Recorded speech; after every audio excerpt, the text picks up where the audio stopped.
Yeah, well, we were very excited to get a wide receiver that we got in the first round, Cole Tucker out of Northern Illinois University, 6'1", 192 pounds. Obviously played against high-level competition. Can do it all. He can catch intermediate routes and turn them into big plays. He can get over the top and make big plays. He's very physical in terms of aspect of blocking in and around the box, and we're quite excited to get Cole. And down the list? Yeah, Quadru Bowen. Of course, we didn't have a second-round pick, so we had to wait till the third round. We were on pins and needles a little bit, seeing if a couple of the guys that we were still interested in were going to be there. Very excited, Quadru Bowen, local young man here from Calgary. Started his university career at York University in the OUA, transferred to the University of Alberta. Was very dynamic for them, very versatile. Played defensive end, even though his physique would suggest that he's really an inside interior defensive tackle. So he's got good quickness, good change of direction. He's a disruptive pass force at the college level, and we anticipate that that's going to translate to the CFL here for us as well too.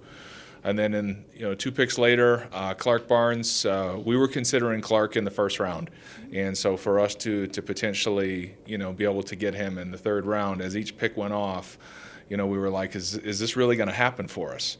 And it did. Clark's there, and so we're very excited. We think we got 2 very, very good, high-quality pass catchers to add to the offense in both Cole Tucker and Clark Barnes. So going into the fourth round, Alexander Marcoux, offensive lineman from McGill University, was undersized in his college career, played at about 260 pounds. Through the combine draft process, got up to about 285, 290 pounds. He's a bit of a mauler. Still undersized, but fantastic attitude. Plays with some grit and some grime, and so we'll see what he does when he gets in here and competes with the offensive line group for Pat Delmonico.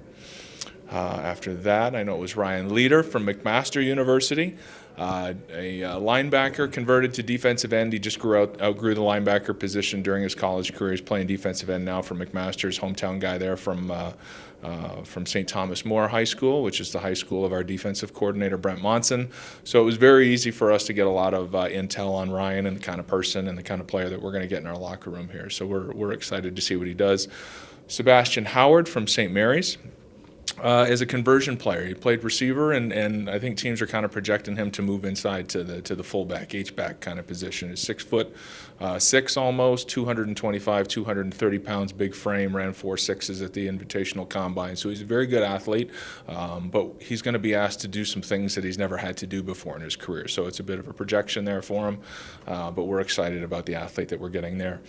Campbell Fair, the kicker from Ottawa. Coach Killen very excited about him. He's worked with him during the draft process here. Big leg, can make all the kicks, just has to improve his consistency, but we think he's a pro-level kicker in the future. And then in the 8th round, we came back with Lucas Robertson, fullback from the University of British Columbia. I know he was listed as a receiver, but he'll compete here as a fullback for us. He's a 225, 230-pound young man who's got some versatility. They used him probably more as a pass-catching fullback than any of the other fullbacks that we saw in the draft in this process, so we're happy to have him. Okay, so still 3 receivers. That was intentional to build up your receiving core, or were these just the best players up at the time? Well, I mean, certainly we felt like at 4 that was the best opportunity for us. We wouldn't have necessarily gone to receiver had Clark Barnes not been available in the 3rd round.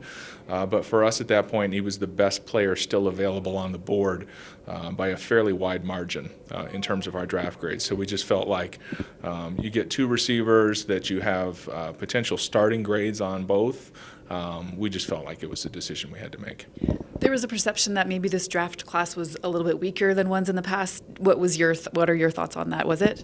Yeah, I think once you get into the 3rd and 4th round, there's a drop off from a talent standpoint. Obviously, the very best players available in this draft, some of them we're just never going to see in the CFL because they're so good. So I don't think it's correct to categorize it as a weak draft. The good players are almost just a little bit too good. And that they're going to spend the next few years in the NFL. So, but overall, not just here in Calgary, I think a number of the teams got better tonight with the players they selected in the draft.